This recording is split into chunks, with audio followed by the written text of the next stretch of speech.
Hi Capricorn, this is your May 8th through May 14th weekly tarot reading. We'll have 5 separate spreads in this weekly reading. We'll have a spread on new love, a separate spread on love in an existing relationship or marriage. I'll then do the X spread. After that, we'll talk about your work, your business, and your finances. And at the end, we'll see what you're not expecting to happen this week.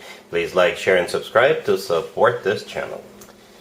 This first spread is on new love this week. We have the Ten of Swords clarified by the Hangman. We have the King of Swords. Then we have the Knight of Cups clarified by the Hierophant. In the potential outcome, we have the Ten of Pentacles with the Chariot and Justice. And we also have the Magician on the bottom of the deck. You could be dealing with an air sign, Gemini, Libra, or Aquarius, or a water sign, Cancer, Scorpio, or Pisces. We also have Taurus and Virgo on the table. I usually go with a king or a queen if one of both show up. So you got this King of Swords, the third card from the left. I believe that's the person entering your life, and they're entering your life with a bang. Big bang. So the King of Swords could be an air sign, Gemini, Libra, or Aquarius, or somebody with a lot of air in their chart. What's interesting is that we have Libra separately from the King of Swords. Justice right next to the deck is a Libra major arcana card. Then the Magician on the bottom of the deck could be a Gemini, right? Also an air sign. But the King of Swords could be any air sign, or somebody with a lot of air in their chart. If they're not an air sign, they're embracing the energy of the King of Swords, somebody who is very, very decisive in this particular case. Could be a very intelligent person. And we actually start off with the Ten of Swords. And that got me a little bit worried, right? But the rest of the spread is actually really good. And the Ten of Swords is clarified by the Hangman, so it kind of makes sense, right? The Hangman could be interpreted, so those two cards could be interpreted multiple different ways. Let me try to give you some examples, right? The Ten of Swords is a card of an abrupt ending, right? Abrupt ending, something that comes to an abrupt ending. Okay? The Hangman could be interpreted as a card of stagnation, nothing happening. So perhaps you were talking to this King of Swords, or you will be talking to this King of Swords for a little bit, but there isn't going to be like any action towards this. There isn't going to be any progress. However, at some point during this week, there is going to be a very decisive progress. So the Hangman is a card of stagnation, so that's what's coming to an end. Because this King of Swords is going to make their move, a very, very serious move. For others of you, the Hangman could be a card of a sacrifice. So perhaps the two of you couldn't be together for a while because either you or them had to sacrifice themselves for something else, for work, perhaps you guys had to help out with your extended family or something like that, and that's why there was no progress. So whatever that sacrifice was is not going to be around anymore, and now the two of you can move forward together. Perhaps it's even deeper, right? The Ten of Swords, this is perhaps you or them in the past giving a chance to wishy-washy people who didn't know what they wanted, people who were dragging their feet, people who would say, let's just play it by ear and see what happens. Perhaps either you or them started making better life choices and stopped accepting applications from people like that. And here comes the King of Swords. It's like a reward, right? So the King of Swords definitely knows what he or she wants, right? So those two cards, the Ten of Swords with the Hangman, could be interpreted those ways. Perhaps there's another scenario. Either way, this King of Swords is definitely making a move this week. Here comes the Knight of Cups clarified by the Hierophant, right? This is it right there. The Knight of Cups could be a water sign, Cancer, Scorpio, or Pisces, but the Knight of Cups is the most romantic knight out of all 4 knights. So do expect a very romantic gesture. When they do make this move, you will be crystal clear about this, about how this person feels and about what they want with you, right? The Magician on the bottom of the deck, like I said, could be a Gemini or a Virgo, but the Magician is a card of manifestation, and most importantly, it's a card of taking action. All right, it's a very active card.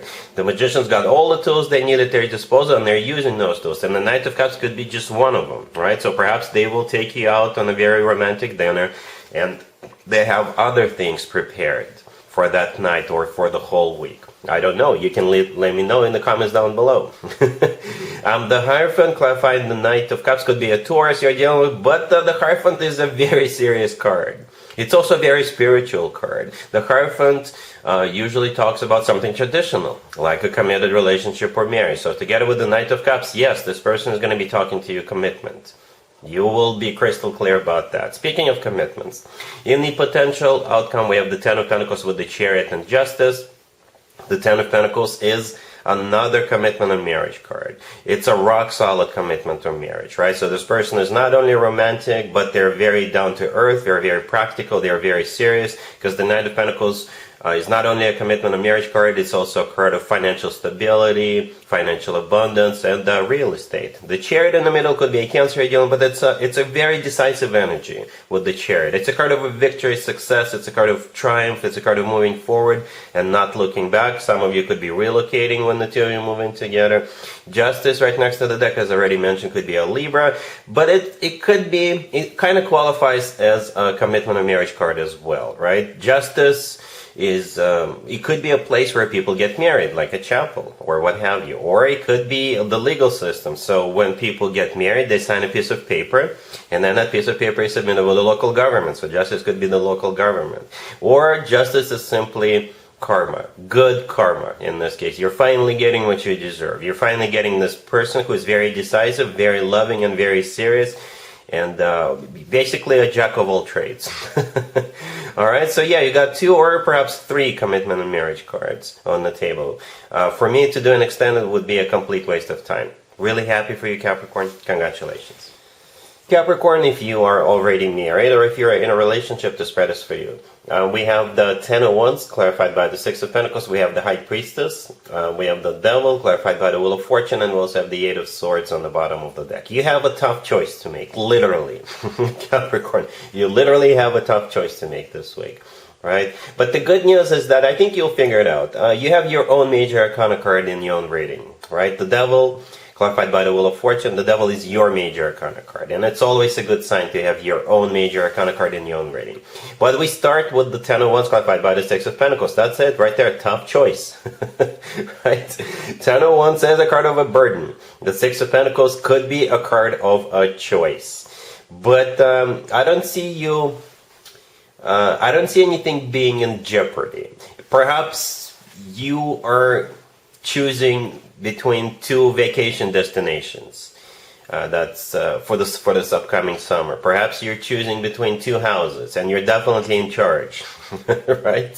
Perhaps you're choosing between 2 different whatever, right? The Wheel of Fortune, clarifying the Devil. That's what it's all about. The Wheel of Fortune is either a card of travel or a card of starting something serious, right? Something that's going to be around for a while. It's a card of starting a cycle. Okay, and again, it could be about anything. The Eight of Swords on the bottom of the deck, yes, that card kind of confirms that you'll be struggling a little bit and overthinking it a little bit with the Eight of Swords. And the High Priestess in the middle, perhaps you're secretly preparing something, right? Perhaps your child or your boyfriend, your girlfriend, your husband, wife, your significant other have a birthday coming up or something, or some kind of an event, and you're organizing it. So you're keeping it under wraps with the High Priestess. Or with the High Priestess, this is you simply using your intuition when making that choice. The High Priestess could be a card of intuition. I'm sure you'll figure this one out. Take your time. I don't see you being rushed into it. Take your time and you'll figure this one out. Alright? Cool. Let's see if anybody comes back from the past for you, Capricorn, this week. Keep in mind, it doesn't have to be the most recent ex. Also, keep in mind, we're still in Mercury retrograde. This is when more exes than usual tend to resurface. We have the Devil, clarified by the Empress. We have the Two of Cups, clarified by the Six of Wands. The Nine of Cups, clarified by the Knight of Pentacles. And we have the Ace of Swords on the bottom of the deck. You could be dealing with any zodiac sign. Any. We have every single element on the table. We have cups, we have pentacles, we have wands, and we have swords. Okay? And we have you. We do have you. The Devil, the first card I came out, that's your major arcana card. Right? And as I was clarifying the Devil, I simply asked how will Capricorn feel about what's going on, and you will feel like the Empress. Yep. This is one of the most positive cards in the deck. This is a card of abundance in its purest form. And most importantly, the Empress does not require an introduction. Everybody knows who the Empress is. The Empress is very relaxed. The Empress is sitting back on her or his throne and enjoying life, right? The Empress is being treated very nicely. The Empress is being put up on the throne or in the pedestal. You will feel like you'll feel very comfortable. That's what I'm trying to say. And the rest of the spread is very positive, very loving, very down to earth, very decisive, right? You've got all the elements. And it does feel like a reconciliation, even though we don't have any commitment on marriage cards, but I don't see any resistance. I don't see anybody dragging their feet. I don't see anybody thinking about this. I don't see anybody rejecting anything. This feels very loving, very down to earth, just like the way you like it, right? We got the Two of Cups right next to you, which is a card of a soulmate connection. There's two people in the Two of Cups. Then we have Six of Wands clarifying it. It's a card of victory, success, feeling good about what's going on. It's a card of attention. So you definitely have this person's full and undivided attention, and that's probably why you're feeling like the Empress.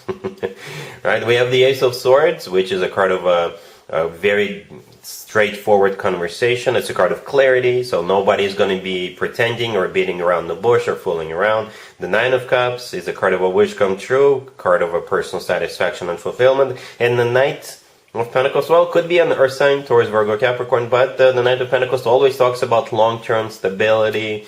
With the Knight of Pentacles, you can always plan ahead. So it kind of looks like a reconciliation, Capricorn. There is no other way for me to interpret this. All right? Cool. Let's talk about your work, your business, and your finances, Capricorn, real quick. This week we have the Ace of Wands, the King of Pentacles, clarified by the Three of Pentacles. We have the Knight of Swords and the Eight of Pentacles on the bottom of the deck. There are two work, business, and finances cards in the deck. Both of them are on the table. Okay, so yes, this is about work, business, and finances. We have you, the King of Pentacles. I believe that's you, male or female, absolutely doesn't matter. And you're surrounded by two very active cards, the Ace of Wands and the Knight of Swords. The Knight of Swords is the fastest knight out of all four knights. You could be going on a business trip, or you could be going somewhere with that Knight of Swords, or this is you pretty much taking action towards something. The Ace of Wands is the reason. It could have been an offer that you're accepting, or perhaps this is your own inspiration. This is your own bright idea. With the Ace of Wands, I think you will get all fired up, all excited about this, and that's why you are embracing the energy of the Knight of Swords. Again, very fast forward moving energy, and nobody's going to stand in your way. The Knight of Swords just, gets through any obstacles. Yeah, very, very powerful spread. It's like you woke up from a sleep or something, right? And now you're like trying to catch up. And if you do have your own bright idea, I suggest you act upon it. Yeah, all right? Cool. Let's see what you're not expecting to happen this week, Capricorn. We have the World, we have the Hermit, clarified by the Eight of Swords. We have the Ten of Cups, clarified by the Three of Pentacles, and the Nine of Swords on the bottom of the deck. You could be dealing with a Virgo. What you're not expecting is, here's the deal. At some point during this week, you're going to be really, really worried about something, to the point where you will have a hard time sleeping. Okay, but what you're not expecting is that it's going to be all right. It's going to be all right. It has something to do with a family or a group of people very close to you. Okay, that's what you're going to be worried about or have been worried about. The Nine of Swords on the bottom of the deck, this is it right there. You're very, very worried about something, stressed out about this, really, really nervous about this. The World, the first card that came out, could be a place of, could be a card of someplace remote. Right? So perhaps you have family living remote, or the World simply symbolizes the end of the Nine of Swords energy, right? The World is my happy end card. This is when one chapter of your life comes to an end and a new, better, happier, happy chapter of your life is about to begin. The Hermit, clarified by the Eight of Swords, those are energy of somebody who is stuck, trapped. Perhaps this is you going within, overthinking this, analyzing this, going through some kind of a thought process, right? Because you're worried. But again, it's coming to an end, all right? And the Ten of Cups clarified by the Three of Pentacles, this is Both of those two cards are like group cards, right? In the Ten of Cups, we have 4 people. In the Three of Pentacles, we have 3 people. So the Ten of Cups is a card of a family, or it's a card of some kind of a celebration. This card is often referred to as a happy end card, right? So we do have the happy end card, and we do have the world. And the Ten of Cups, they're here together. 2 happy cards. 2 cards with words happy in their names. That's what I'm trying to say. Mercury retrograde is taking a toll on me as well. Right? The Three of Pentacles clarifying the Ten of Cups. Yeah, this is a card of a group of people getting together or doing something together. So yeah, just to sum up, whatever you're worried about that has to do with a group of people close to you or your family, it's gonna be all right. Don't worry too much. All right, Capricorn. So that's what I have for you for this reading for this week. If this video resonates with you, please like it. Please also share and subscribe. And other than that, Capricorn, have an amazing week.